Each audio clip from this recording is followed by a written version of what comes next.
This may sound weird, but I found myself in a cat. Our connection to animals as humans is so sacred because it's an unconditional bond based on nonverbal communication.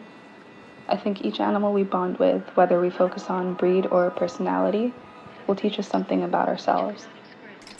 In July, I met a cat called Puff. She's not the biggest cat, nor the strongest, nor is she the bravest, but I will say she is the smartest cat.